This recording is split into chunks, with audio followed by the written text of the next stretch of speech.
Tulane enters a new era under John Summerall. Willie Fritz did a great job of building this program into something, and now Summerall comes in from Troy, and they're hoping to continue that success. We look at the top 10 players returning to this team from the transfer portal, coming back from last year's team, and Summerall has a lot to work with. We'll start with one of the best defensive tackles in college football, Patrick Jenkins, a surprising return to Tulane. When you look at the talent level of a guy like Patrick Jenkins, you expected him to hit the transfer portal, whether I was following Willie Fritz to Houston or going to a Power Five program somewhere else.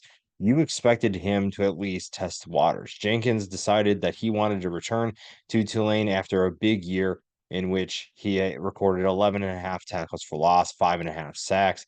He is a force up the middle for this defense. And I think that I'm really excited about what he can do for John Summerall. And when you look at what Summerall did with Troy and those defenses, Patrick Jenkins is easily the most talented player that Summerall has coached at his time, he'll this year compared to his time at Troy.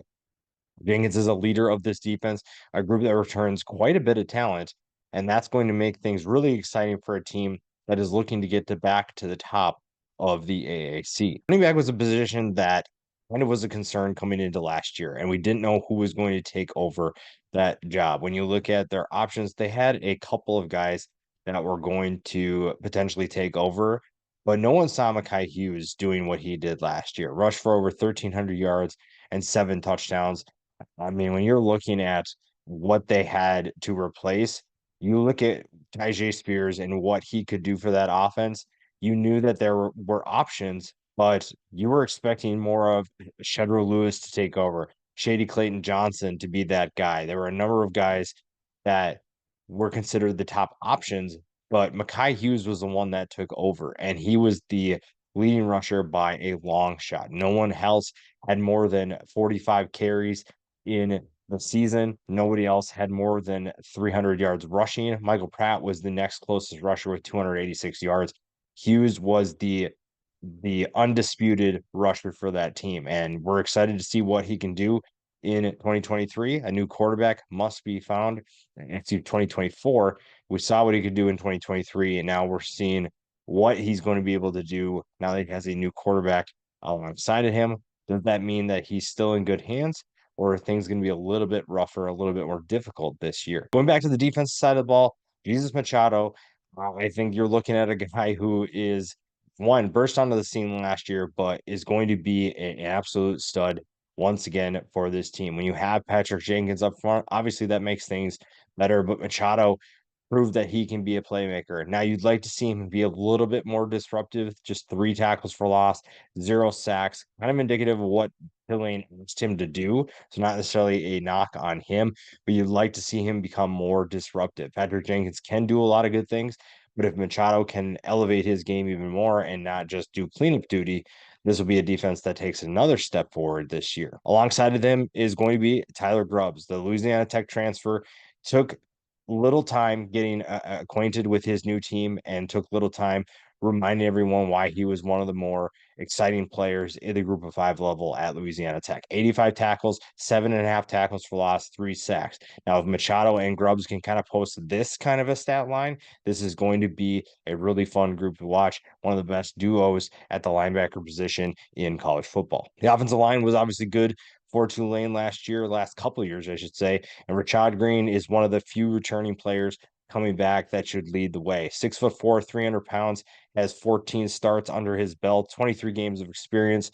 I really like what he has done for this team. He was kind of underrated coming into this past year, and he did not take too much time to get acclimated to his new position. You saw what he's capable of doing. We saw the skill set, the potential dominance in his game. And now that you have a new quarterback and a few new linemen coming into the picture, things will be a little bit different, a little bit more challenging. Obviously, the quarterback position will be under the radar and will be under the spotlight as well.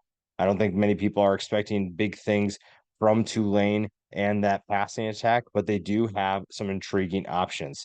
One of the more intriguing transfers we saw was Mario Williams coming from USC. The former Oklahoma transfer went to USC and followed Lincoln Riley there. And then didn't really thrive at USC. Now he's in the transfer portal again, finds a new home in Tulane, and I'm intrigued to see what he's capable of doing. You look at what Troy did in the passing attack, and there's reason to believe that this passing attack could be a solid group in 2024. Mario Williams has the potential to be an electric playmaker. I mean, we saw it when he was at Oklahoma. We saw the potential even at USC, but we just didn't see him put it all together. Now he is heading into a new school and a new opportunity. What can he do to improve his game? What can he do to show everyone why he was one of the more exciting players at one point for Oklahoma? Summerall did bring a number of players with him. He did a great job of bringing players from the transfer portal, whether that was from Troy or other schools. Caleb Ransaw is a player who was going to have a big time impact for Tulane. Last year wasn't tested a ton. Teams just simply stayed away from his side of the field, and it's easy to see why. He was very good at shutting opposing receivers down. And I think that there's always the question of when you're getting a new coach, you're probably getting it from a level below. And the AAC to some is still the best group of five conference, but the Sun Belt had made a run recently towards the best group of five conference. So I don't think the level of competition will scare him. There shouldn't be too much of a transitional period. And I think that you're looking at a guy who's going to be just fine, even with his new squad. And in that secondary as well, Bailey Despani is another player to keep an eye on. 6'1", 195 pounds. There will be good size in this Tulane secondary. And that's huge because they're going to face quite a few talented offenses and quite a few talented passing attacks. When you look at what Tulane did last year, defending the pass wasn't exactly their strong suit. It was more defending the run. They finished 72nd, though, so it wasn't terrible. It's just not the greatest defense, the greatest pass defense that you'll see. Getting guys to come in from the transfer portal and returning players like Despani here is going to be huge for Summerall. I really trust what Summerall is going to do. It's just a matter of can the new guys get up to speed and can the returning players learn this new system and figure out how they're going to fit in. What is their role going to be? Going back to the passing attack offensively, again, this is a group that was fairly average offensively last year, 79th in the passing attack. So a guy like Alex Bauman needs to step up. They need somebody to step up. They're losing quite a bit of talent to the NFL and the transfer portal. They lost their top three receivers from 2023, and a guy like Alex Bowman could be more of a factor. The tight end position wasn't utilized a ton in the past couple years under Willie Fritz.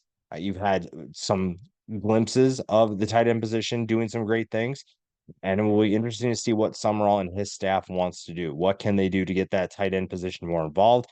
Bowman has a good frame to utilize. And if we saw, again, little glimpses of what he can do, but you'd like to see it over a longer period of time. And finally, Shaz Preston, a guy who doesn't have a catch to his name in his collegiate career, but coming in from Alabama, again, Summerall did a great job of bringing in some players that I don't know if anybody ever anticipated Tulane getting. A guy like Mario Williams isn't someone you pair with Tulane.